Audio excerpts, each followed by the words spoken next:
Hey, good morning, it's Owen Bigland. This is the Inside Edge video blog. I attended a luncheon last week put on by the Vancouver Real Estate Board on an update on depreciation reports. And it was put on by Tony Giovent. He's the president of the BC Homeowners Association and an expert on strata law in the province of British Columbia. The board puts on a couple of these every year. They're great.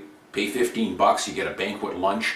And Tony will speak for an hour and a half or 2 hours on what's happening with depreciation reports and strata law in general. So I always make sure I attend these to get an update on what exactly is going on. I'll do another blog update and tell you about what he had to say about depreciation reports and where we stand with those. But at the end of the presentation, he dedicated about half an hour or so to some changes that he kind of foresaw in his crystal ball that were going to be happening with strata law in British Columbia. And one that really took notice, took notice and sat up straight for, was he started talking about the dissolving or the termination of strata complexes. And I've blogged about this a few times before. This is a situation where, I think in the province of British Columbia right now, there's something like 2,500 strata corporations that are over 45 years of age. And many of these old stratas are sitting in prime locations in Richmond, Vancouver, Burnaby. They tend to be sitting on large parcels of land, sometimes 10, 15, 20 acres of land, and very low density.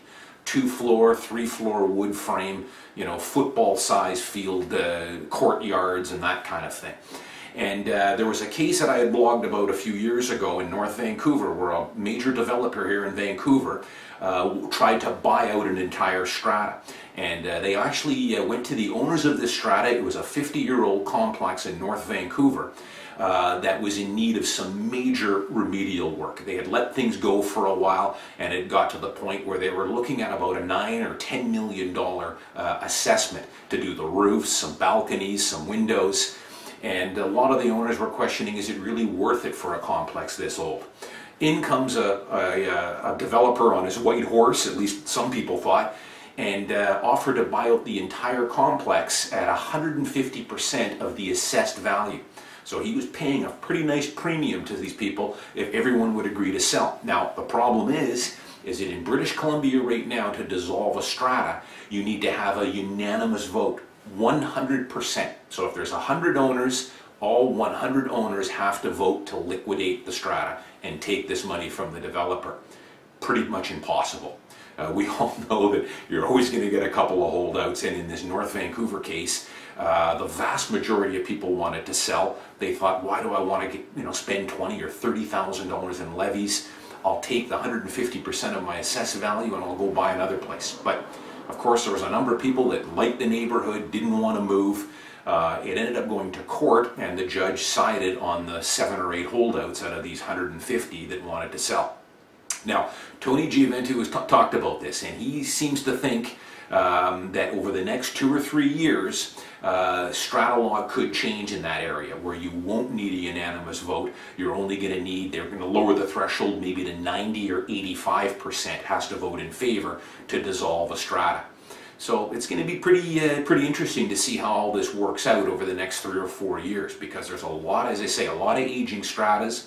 I also did a blog about a year ago on investing in real estate and some of the things that you might want to look at down the road. And one of them might be buying an older condo that's sitting in a prime location on a lot of land that might be 40 or 45 years old.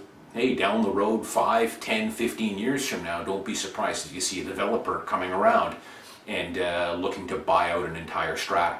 Right now, it's almost impossible because you need that unanimous vote. But according to Tony Giovent, in the next 2-3 years, don't be surprised if that threshold goes down to 85 or 90%, which would clear the way for a lot more stratas to be entirely liquidated and sold to a developer.